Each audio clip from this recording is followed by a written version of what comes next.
Hello friends, welcome to LS Academy for Technical Education. In today's video we are going to discuss the architecture of the database management system. आज की video हम detail में जानेंगे कि database management system का detail architecture है क्या।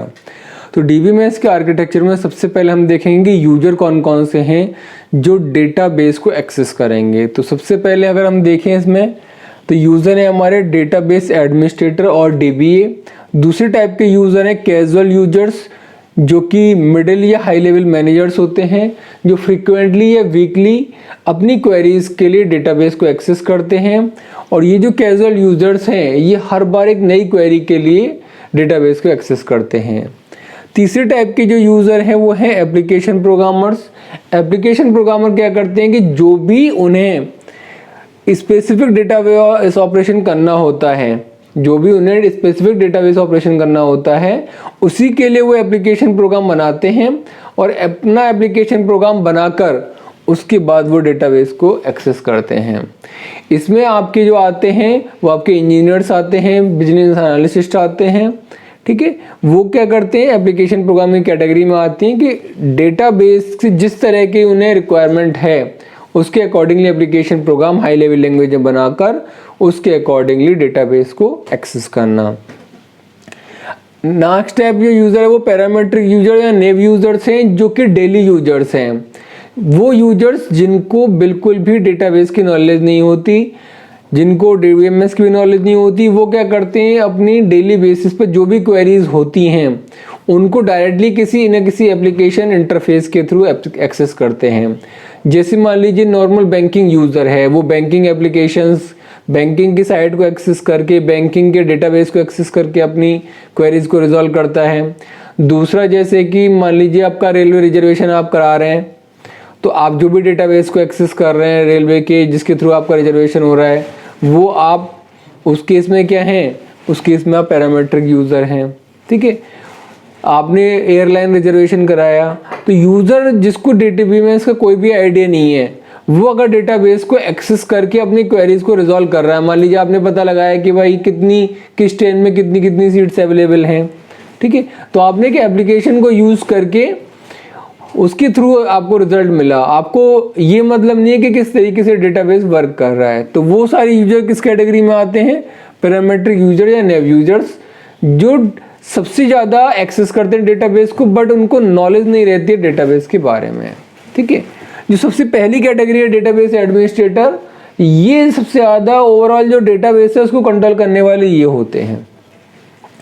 जो डेटाबेस एडमिनिस्ट्रेटर हैं ये डेटाबेस से जब भी इन्हें कोई काम होता है तो ये दो तरह की कमांड्स को इश्यू करते हैं। पहली कहलाती है डीडीएल कमांड्स। डीडीएल कमांड्स क्या करती हैं, it define the database structure. DDL commands का ओवरऑल पर्पस क्या है, to define the database structure. DDL command हम ऑलरेडी प्रीवियस वीडियोस में डिस्कस कर चुके हैं, डेटा डेफिनेशन लैंग्वेज कमांड्स, जो कि डेटाबेस के स्ट्रक्चर को डिफाइन करने के लिए यूज होंगी। यानी एक तो ये डीडीएल कमांड इशू करेगा जिससे कि डेटाबेस का स्ट्रक्चर डिफाइन किया जा सके। दूसरा क्या करेगा, ये प्रिविलेज कमांड इशू करता है। Privilege command means database administrator को भी प्रिविलेज सेट करनी होती है और उसके लिए उसे कमांड देनी पड़ती है। प्रिविलेज कमांड किस लिए होती है, रेस्ट्रिक्ट करना कि पूरा जो डेटाबेस मैनेजमेंट सिस्टम है उसके हर मॉड्यूल की एक्सेस हर किसी को ना मिले। डेटाबेस मैनेजमेंट सिस्टम बहुत सारे मॉड्यूल होते हैं, ठीक है, तो उसमें क्या करता है, रेस्ट्रिक्ट कर देता है कि भाई आप सिर्फ रीड कर सकते हो इस मॉड्यूल को, आप रीड और राइट दोनों कर सकते हो, आप रीड और राइट एग्जीक्यूट भी कर सकते हो, या आप सिर्फ उसको व्यू कर सकते हो, रीड कर सकते हो, यानी कि उसके अलावा आपको कोई भी उसमें परमिशन नहीं है। तो वो सारी जो परमिशन सेट करने का काम है वो किसका है, डेटाबेस एडमिनिस्ट्रेटर का। और वो इसको किसके थ्रू करता है, प्रिविलेज कमांड, जिसको हम एक्सेस कंट्रोल कमांड भी कहते हैं। वो कमांड जो डेटाबेस की एक्सेस को कंट्रोल करती है, ठीक है। डेटाबेस एडमिनिस्ट्रेटर जब डीडीएल कमांड इशू करता है जो कि डिफाइन करते हैं डेटाबेस स्ट्रक्चर को, इन कमांड्स को कंपाइल करने का जो काम है वो कौन करता है, डीडीएल कंपाइलर करता है। DDL कंपाइल क्या करता है कि जो भी ये DDL कमांड्स है, DDL स्टेटमेंट्स हैं, इनको कंपाइल करता है। It compiles the DDL statements, compile करेगा DDL स्टेटमेंट को, और उससे जो भी रिजल्ट आएगा, जो रिजल्ट का मतलब उसे पता लगेगा कि भाई कौन कौन से डेटाबेस से रिलेटेड डेफिनेशंस हैं, उन सारी डेफिनेशंस को रिकॉर्ड करेगा किसमें, डेटा डिक्शनरी में। And records database definitions in data dictionary. जो भी डेटाबेस से डेफिनेशन से रिलेटेड इसने इंटरप्रिटेशन किया, कंपाइल करके आउटपुट जनरेट किया, वो सारा रिकॉर्ड ये किसको भेज देगा, वो सारा रिकॉर्ड भेज देगा डेटा डिक्शनरी में। ठीक है, data dictionary contains the meta data. Meta data का मतलब होता है कि जो भी डेटाबेस में डेटा स्टोर्ड है उसके बारे में इंफॉर्मेशन रखना। मेटा डेटा का एक्चुअल मतलब है डेटा अबाउट डेटा, यानी कि जो भी आपके डेटाबेस में डेटा स्टोर्ड है उस डेटा के बारे में भी अलग से एक जगह इंफॉर्मेशन स्टोर रहती है, उसको हम कहते हैं मेटा डेटा। तो इस टाइप की मेटा डेटा की सारी जो इंफॉर्मेशन है वो किस कैटेगरी में आती है, डेटा डिक्शनरी में आती है। तो जब भी ये पता लगाएगा कि क्या क्या डेटाबेस में डेफिनेशन लैंग्वेज ने इंटरप्रेट करने के बाद जो भी रिजल्ट आउटपुट जनरेट होगा, जिससे इसको ये पता लगेगा कि हाँ भाई कौन कौन से डेटाबेस का स्कीमा कैसे डिफाइन किया गया, किस डेटा एलिमेंट का कितना साइज है, कौन कौन से रूल्स और कांस्टेंट लगाए गए डेटाबेस पर, वो सारे के सारे ये किस में डाल देगा, डेटा डिक्शनरी में डाल देगा। तो क्या क्या डालता है डेटा डिक्शनरी में, information about the schema, schema के बारे में इंफॉर्मेशन डालेगा। हमने स्कीमा ऑलरेडी स्टडी किया हुआ है, फिजिकल स्कीमा, लॉजिकल स्कीमा और व्यू स्कीमा, तीनों के बारे में ये इंफॉर्मेशन डेटा डिक्शनरी में डालेगा। इसके अलावा रिलेशंस, जो भी डेटा एलिमेंट के बीच में या डेटा टेबल्स के बीच में रिलेशंस हैं उनको ये स्टोर करेगा इसमें। डेटा टाइप्स, जितने भी डिफरेंट टाइप के डेटा टाइप्स यूज किए जा रहे हैं उनकी इंफॉर्मेशन स्टोर करेगा। कॉन्स्टेंट्स, कॉन्स्टेंट का मतलब रूल्स जो अप्लाई किए गए हैं, अलग अलग जो रेस्ट्रिक्शंस या रूल्स अप्लाई किए गए हैं उन रूल्स के बारे में भी इंफॉर्मेशन डेटा डिक्शनरी में डालेगा। और साइज ऑफ डेटा एलिमेंट, जो भी डेटा एलिमेंट के अलग अलग टाइप के डेटा एलिमेंट है किसका कितना साइज है, ये सारी इंफॉर्मेशन डेटा डिक्शनरी में ये स्टोर करेगा। किसके थ्रू कर रहा है, डीडीएल कमांड्स के थ्रू। लेकिन डीडीएल ने तो कमांड दी, उसको इंटरप्रेट करने का भी तो काम है, तो वो कौन करता है, डीडीएल कंपाइल करता है। कि मतलब क्या है, कंपाइल करने का मतलब होता है उस चीज का मतलब निकालना जिससे कि उसे समझा जा सके कि जो भी स्टेटमेंट कमांड दी गई हैं उनका क्या मतलब है, और उनको कहां पर स्टोर करना, डेटा डिक्शनरी में स्टोर करना। इसके बाद जो इसका दूसरा काम है, जो प्रिविलेज कमांड वाला है, वो यहाँ पे वर्क करेगा। वो कैसे वर्क करेगा, पहले हम इनको देख लेते हैं। जब तीनों टाइप के यूजर्स इस पॉइंट पर पहुंचेंगे तो हम इसको आगे डिस्कस करेंगे। किसके बारे में, डेटाबेस एडमिनिस्ट्रेटर के दूसरी टाइप के कमांड के बारे में जो कि प्रिविलेज कमांड से रिलेटेड है। Now come to the second type of users जो डेटाबेस को एक्सेस करते हैं, और वो कहलाते हैं कैजुअल यूजर। कैजुअल यूजर वो हैं जो फ्रीक्वेंटली या वीकली बेसिस पर डेटाबेस को एक्सेस करते हैं। वो डेली एक्सेस नहीं करते, उन्हें जब भी कोई एक नई क्वेरी हर बार रिक्वायरमेंट पड़ता है तब वो वीकली बेसिस पर नॉर्मली या वीक में एक दो बार डेटाबेस को एक्सेस करते हैं। इसमें आपके किसी भी ऑर्गेनाइजेशन के लो लेवल के मैनेजर या मिडिल लेवल के मैनेजर्स आते हैं जो अपने पर्पस की क्वेरीज के लिए डेटाबेस को एक्सेस करते हैं, और इस पर्पस के लिए वो क्या करते हैं, इंटरैक्टिव क्वेरी इंटरफेस का यूज करते हैं। इंटरैक्टिव क्वेरी इंटरफेस का मतलब कि इसमें वो क्या करते हैं, कोई भी क्वेरी लैंग्वेज यूज करते हैं, उस क्वेरी लैंग्वेज के थ्रू वो क्या करते हैं, डेटाबेस को एक्सेस करते हैं, जो भी उन्हें क्वेरीज का रिजल्ट चाहिए होता है। जैसे स्ट्रक्चर्ड क्वेरी लैंग्वेज या एसक्यूएल है, उसको यूज कर सकते हैं, और भी जो क्वेरी लैंग्वेज है उनमें किसी को भी यूज कर सकते हैं। तो कैजुअल यूजर क्या करते हैं, इंटरैक्टिव क्वेरी इंटरफेस का यूज करते हैं सच एज एसक्यूएल, और उसके थ्रू वो क्या करते हैं, जब वो एक्सेस करेंगे, भाई एसक्यूएल में उन्होंने अपनी क्वेरी लिख दी, जो भी उनको रिजल्ट चाहिए, ठीक है, वो किसके पास जाएगा, क्वेरी कंपाइलर के पास जाएगा। यानी कि जो भी क्वेरीज जनरेट हुई वो किसके पास गया, क्वेरी कंपाइलर के पास गया। क्वेरी कंपाइलर क्या करेगा, पार्स करेगा क्वेरी को। क्वेरी को पार्स करने का मतलब ये है कि जो भी क्वेरी लिखी गई है उसको चेक करेगा, check the query for the syntax for correctness. यानी कि जो भी यूजर ने, जो भी कैजुअल यूजर ने क्वेरी लिखी है एसक्यूएल में, क्या वो क्वेरी सिंटैक्स के अकॉर्डिंगली है, क्या उसका सिंटैक्स सही है, तो उसकी सिंटैक्स की करेक्टनेस चेक करता है किसमें, क्वेरी कंपाइलर जो चेक करता है। पार्सिंग अगर हम कह रहे हैं तो पार्सिंग का मतलब है उसके सिंटैक्स को चेक करना कि जो लिखा गया है एसक्यूएल की हेल्प से या किसी भी क्वेरी लैंग्वेज में उसका सिंटैक्स सही है या नहीं है। अगर उसका सिंटैक्स सही है तो वो क्या करेगा, उसको कन्वर्ट कर देगा और एक दूसरी फॉर्म में, वो फॉर्म कहलाती है इंटरनल फॉर्म। यानी क्वेरी कंपाइलर ने क्या किया, सिंटैक्स चेक किया और सिंटैक्स चेक करने के बाद उसको किस में कन्वर्ट कर दिया कि इंटरनल फॉर्म में कन्वर्ट कर दिया। ठीक है, not in the machine language जैसे कि सी प्लस वगैरह में करता है, नहीं, एक इंटरनल फॉर्म में इसने कन्वर्ट कर दिया। इंटरनल फॉर्म में कन्वर्ट करने के बाद अगला इसमें पार्ट आता है क्वेरी ऑप्टिमाइजर का। ये क्वेरी ऑप्टिमाइजर क्या करता है, क्वेरी ऑप्टिमाइजर का काम है रीअरेंज द ऑपरेशंस। यानी जो भी क्वेरी कंपाइल होने के बाद आई, यहाँ पता लग गया कि आपको क्वेरी कंपाइल हो गई, लेकिन क्वेरी जो आई आपके पास सिंटैक्स चेक होने के बाद उसमें चेक किया जाएगा क्या ऑपरेशंस का ऑर्डर सही है या नहीं है। अगर सही नहीं है तो वो क्या करेगा, उसका पर्पस क्या है, क्वेरी को ऑप्टिमाइज करना। वो क्या करेगा, रीअरेंज करेगा ऑपरेशंस को। रीअरेंज क्यों करेगा, जिससे कि ऑप्टिमाइज तरीके से उनको अरेंज किया जा सके। दूसरा क्या करेगा, रिमूव द रिडंडेंसी को रिमूव करेगा। और उसके अलावा एफिशिएंट एल्गोरिथम अप्लाई करेगा जिससे कि एफिशिएंट तरीके से उस क्वेरी को प्रोसेस किया जा सके। वो एल्गोरिथम लगाई जाएगी जिसकी हेल्प से भाई बहुत सारे, इसमें क्या करेगा, वो बहुत सारे डिफरेंट पाथ बताएगा कि भाई इस तरीके से क्वेरी को रिजॉल्व कर सकते हैं, इस तरीके को कर सकते हैं, लेकिन उसमें से जो बेस्ट पाथ है होगा उसको ये रिजॉल्व यूज करेगा और उसके बेस पर क्या करेगा, क्वेरी को ऑप्टिमाइज करके एक क्वेरी प्लान तैयार करेगा। यानी क्वेरी ऑप्टिमाइजर ने हमारे ने क्या किया, जितने भी ऑपरेशंस थे उनको रीअरेंज किया, रिडंडेंसी रिमूव की और एफिशिएंट एल्गोरिथम अप्लाई की जिससे कि कम से कम टाइम में हमारी क्वेरी एग्जीक्यूट हो सके। जो भी बेस्ट पॉसिबल प्लान होगा उसको लगाया जाएगा। तो वो पॉसिबल प्लान इसने तैयार किया। अब ये जो सारे ऑपरेशंस हो रहे हैं कि रीअरेंज करा ऑपरेशन या रिमूव की रिडंडेंसी, उसके लिए क्या करेगा क्वेरी ऑप्टिमाइजर, अगर आप ये ध्यान देख रहे हो एरो, तो it will access the meta data. यानी कि क्वेरी ऑप्टिमाइजर मेटा डेटा को एक्सेस करेगा और उसके बेसिस पर पता लगाएगा कौन कौन सा डेटा रिडंडेंट है, ऑर्डर क्या होना चाहिए, एफिशिएंट एल्गोरिथम कौन सी लगनी चाहिए, और साथ में एक क्रिएट एग्जीक्यूटेबल प्लान तैयार करेगा।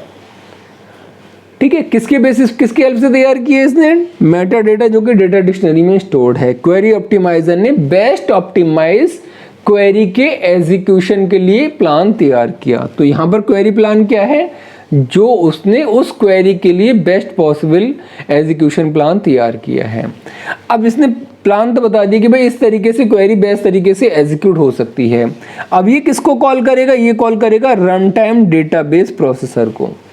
ठीक है, तो क्वेरी ऑप्टिमाइजर ने सब कुछ प्रोसेस लगाकर क्वेरी एक एग्जीक्यूशन प्लान तैयार किया और रन टाइम डेटाबेस प्रोसेसर को कॉल करेगा इस पॉइंट पर। ठीक है, तो यहां तक हम पहुंच चुके हैं कि डेटाबेस प्रोसेसर को ये कॉल करेगा कि कौन, कैजुअल यूजर। इसका मैंने आपको बताया है कि ये डायरेक्टली इस पॉइंट पर आकर काम करेगा। यानी कि प्रिविलेज कमांड सीधे किस पे आती हैं, किसको कॉल करती हैं, डेटाबेस प्रोसेसर को। तो दो चीज़ों का तो हमने देख लिया जो किस पॉइंट पर पहुंच चुकी हैं, रन टाइम डेटाबेस प्रोसेसर पर। इसका क्या काम है ये हम एक साथ बताएंगे आपको।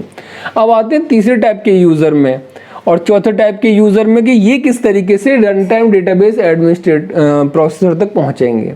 ठीक है, आप देखिए एप्लीकेशन प्रोग्रामर के हमने क्या बताया था कि एप्लीकेशन प्रोग्रामर वो होते हैं जो एप्लीकेशन प्रोग्राम लिखते हैं using high level language such as C plus plus और जो भी पास्कल है, जावा है, हाई लेवल लैंग्वेज को यूज करके वो स्पेसिफिक डेटाबेस ऑपरेशन जो उन्हें कराना है उस डेटाबेस ऑपरेशन के लिए वो क्या करते हैं, एप्लीकेशन प्रोग्राम लिखते हैं। ये जो एप्लीकेशन प्रोग्राम होगा इसके दो पार्ट होंगे। एक पार्ट में तो आपका इंटीग्रेटेड होगा इसमें DML commands, data manipulation language commands. यानी एप्लीकेशन में प्रोग्राम लिखा गया इसके दो पार्ट होंगे। एक में तो होगा डीएमएल कमांड्स यानी कि डाटा मैनिपुलेशन करने के लिए कमांड्स होंगी और दूसरा क्या होगा, बाकी प्रोग्राम होगा। यानी एप्लीकेशन प्रोग्राम जो यहाँ पर लिखा गया है इसके दो कंपोनेंट हैं, डीएमएल कमांड्स का और एक रिमेनिंग प्रोग्राम का। लेकिन दोनों को किस में लिखा गया है, आपका हाई लेवल लैंग्वेज में। तो यहाँ पर हम क्या करेंगे, पहले प्री कंपाइलर लगाएंगे। ये प्री कंपाइलर क्या करेगा कि जो एप्लीकेशन प्रोग्राम के अंदर डीएमएल स्टेटमेंट्स हैं, इस प्रोग्राम के अंदर जो डीएमएल स्टेटमेंट्स हैं, प्री कंपाइलर क्या करेगा, उनको अलग कर देगा। तो एप्लीकेशन प्रोग्राम के अंदर से डीएमएल कंपोनेंट्स को अलग करने का काम किसका है, प्री कंपाइलर का। प्री कंपाइलर उनको सेपरेट कर देगा बाकी प्रोग्राम से। देखिए रिमेनिंग स्टेटमेंट का मतलब है कि रिमेनिंग प्रोग्राम, ठीक है। अब डीएमएल स्टेटमेंट यहां पर आ गए इस प्रोग्राम से अलग होकर, और बाकी प्रोग्राम इधर चला गया। जो बाकी प्रोग्राम गया, अगर वो सी लैंग्वेज में लिखा गया तो उसके लिए होस्ट लैंग्वेज कंपाइलर सी का काम करेगा, अगर वो C++ में लिखा गया तो C++ का कंपाइलर काम करेगा। यानी बाकी प्रोग्राम के लिए लैंग्वेज वाला जो कंपाइलर है, सी का कंपाइलर, C++ का कंपाइलर, वो लगेगा कंपाइलर, और वो उसको कंपाइल स्टेटमेंट में कन्वर्ट कर देगा। जो भी रिमेनिंग स्टेटमेंट में, जो भी रिमेनिंग प्रोग्राम में लिखा गए हैं स्टेटमेंट, उसको ये क्या करेगा, कंपाइलर कन्वर्ट कर देगा। प्री कंपाइलर ने जो डीएमएल स्टेटमेंट अलग किए हैं, ये किसके पास जाएंगे, ये जाएंगे डीएमएल कंपाइलर के पास। डीएमएल स्टेटमेंट जो थे उनको अलग से किसके पास भेजा गया, डीएमएल कंपाइलर के पास भेजा गया। डीएमएल कंपाइलर क्या करेगा, इन डीएमएल स्टेटमेंट्स को कन्वर्ट कर देगा ऑब्जेक्ट कोड में।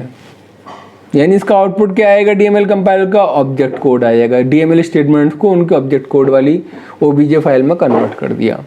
अब रिमेनिंग प्रोग्राम तो ये कन्वर्ट हो गया और ऑब्जेक्ट कोड ये कन्वर्ट हो गया। यानी कि जो भी कंपाइल या ट्रांजैक्शन, यानी कि पूरा प्रोग्राम जो यहाँ से स्टार्ट हुआ था वो कन्वर्ट होकर यहाँ पर पहुँच चुका है कंपाइल्ड ट्रांजैक्शंस की फॉर्म में, जिसको हम कैन्ड ट्रांजैक्शंस भी कहते हैं। इसमें होता क्या क्या है, इसमें एक तो डीएमएल का ऑब्जेक्ट कोड होगा, यानी कि डीएमएल ने ये जो ऑब्जेक्ट कोड जनरेट किया ये वाला, एक तो ये होगा इसमें। दूसरा क्या होगा, यहाँ जो कंपाइल्ड स्टेटमेंट्स आए हैं ये होगा। Now come to the fourth type of user, that is parametric user. Parametric user जैसे कि हमने बताया कि वो हैं जो डेली बेसिस पर डेटाबेस को एक्सेस करते रहते हैं। जैसे यूजर बैंक को एक्सेस कर रहा है, रेलवे रिजर्वेशन करा रहा है, इसके अलावा एयरलाइन रिजर्वेशन करा रहे हैं। इनकी जिसको डे बाई डे नॉर्मली हर समय मैक्सिमम टाइम वो क्या इसमें इन्वॉल्व रहता है, अपने डेटाबेस से रिलेटेड ट्रांजैक्शंस में इन्वॉल्व रहता है। चाहे वो बैंक से पैसा निकालना हो, बैंक में पैसा डिपॉजिट करना हो, रेलवे में रिजर्वेशन की इंक्वायरी पता करनी हो, रेलवे से रिजर्वेशन कराना हो, यानी कि डिफरेंट पर्पस के लिए वो यूजर जिसको डेटाबेस की नॉलेज नहीं है, वो अगर एक्सेस करे तो वो किसके थ्रू एक्सेस कर रहा होता है, जो वेबसाइट पे एप्लीकेशन बनी हुई होती है, एप्लीकेशन इंटरफेस होता है, उसके थ्रू एक्सेस कर रहा होता है।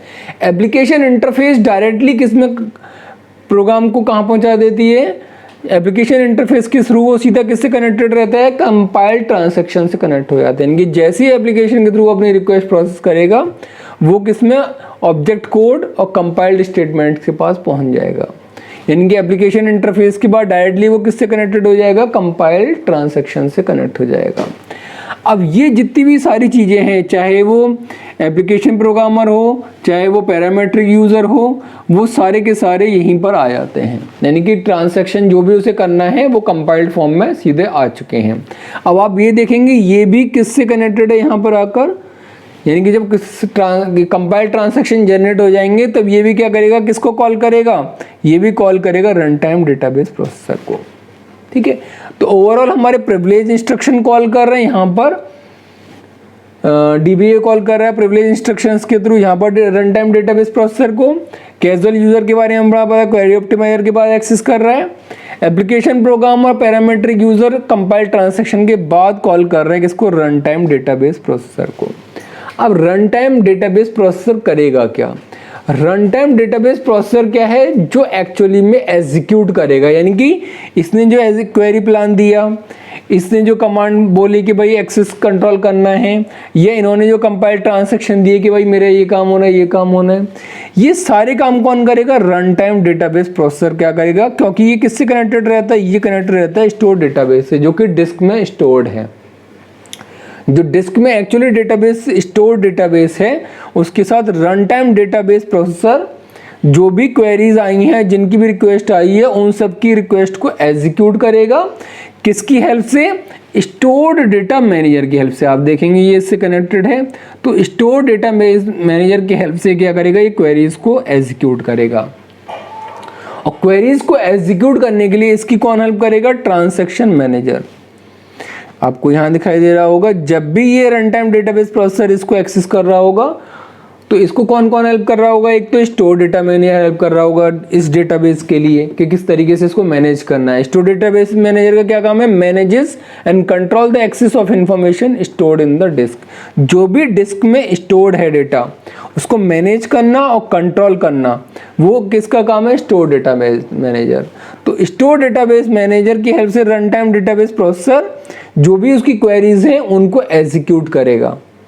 ठीक है, जो भी डेटाबेस ने अगर मैनिपुलेशन की रिक्वेस्ट की तो मैनिपुलेशन करेगा, कोई रिजल्ट चाहिए, भाई किसी क्वेश्चन का आंसर पूछा, किसी क्वेरी का जवाब पूछा तो वो प्लान करेगा, कहीं कुछ अपडेट करना है डेटाबेस में, कोई टेबल क्रिएट करनी है, डिलीट करनी है, वो सारा जो भी काम है वो करने का काम कौन करेगा, ये करेगा। ठीक है, अब उसके साथ साथ उसका डेटाबेस मैनेज भी तो होते रहना चाहिए, तो मैनेज करने का काम कौन कर रहा है, इसके साथ साथ स्टोर डेटा मैनेजर कर रहा है। और जो भी ट्रांजैक्शन हो रहे हैं, कई सारे यूजर एक साथ एक्सेस करने की कोशिश कर रहे हैं डेटाबेस को, भाई कंकरेंसी भी तो हो रही है, मल्टीपल नंबर ऑफ यूजर भी तो एक्सेस कर सकते हैं डेटाबेस को एक साथ, सबकी रिक्वेस्ट आ रही है, इसकी भी रिक्वेस्ट आ रही है, इसकी भी रिक्वेस्ट आ रही है, इसकी भी रिक्वेस्ट आ रही है, डेटाबेस तो एक ही है। तो उसको कंकरेंसी कंट्रोल को कंट्रोल करने के लिए, ये ट्रांजैक्शन जो भी और उनको कंट्रोल करने के लिए हम किसका यूज कर रहे होते हैं, ट्रांजैक्शन मैनेजर, जो क्या करता है, कंकरेंसी कंट्रोल करता है, बैकअप देखता है, रिकवरी देखता है सब सिस्टम की, कि भाई अगर कोई डेटाबेस करप्ट हो गया तो उसका बैकअप मेंटेन किया गया नहीं किया गया, वो सारी चीजें कौन देखेगा, ट्रांजैक्शन मैनेजर। तो ओवरऑल हम कह सकते हैं कि जो run time database processor process कर रहा है, जो भी यूजर से डिफरेंट यूजर से क्वेरीज आ रही हैं, उसके लिए वो एक तो डेटाबेस मैनेजर की हेल्प ले रहा है, स्टोर डेटाबेस मैनेजर की, और साथ में ट्रांजैक्शन मैनेजर की हेल्प ले रहा है। इन दोनों की हेल्प से जो भी जिसकी रिक्वेस्ट आई है उसकी रिक्वेस्ट को वो क्या कर रहा है, प्रोसेस कर रहा है। ठीक है, तो ओवरऑल इस तरीके से आपका जो डेटाबेस मैनेजमेंट सिस्टम का स्ट्रक्चर है वो कंप्लीटली वर्क करता है। तो आई होप आप लोगों को आइडिया लगा होगा किस तरीके से जब यूज़र कोई भी रिक्वेस्ट प्रोसेस कराना चाहता है, चाहे वो डेटाबेस एडमिनिस्ट्रेटर हो, चाहे वो कैजुअल यूजर्स हों, चाहे वो एप्लीकेशन प्रोग्रामर्स हों, या वो पैरामेट्रिक यूजर्स हों, तो वो किन स्टेप्स के थ्रू डेटाबेस को एक्सेस कर रहे होते हैं। ठीक है, कौन कौन से स्टेप्स चल रहे होते हैं जिसके थ्रू वो डेटाबेस को फाइनली एक्सेस कर पाते हैं, उन सारे स्टेप्स को हमने डिटेल में जानने की कोशिश की है। अगर आपको फिर भी कोई डाउट है तो आप कमेंट सेक्शन में पूछ सकते हैं। Thank you so much.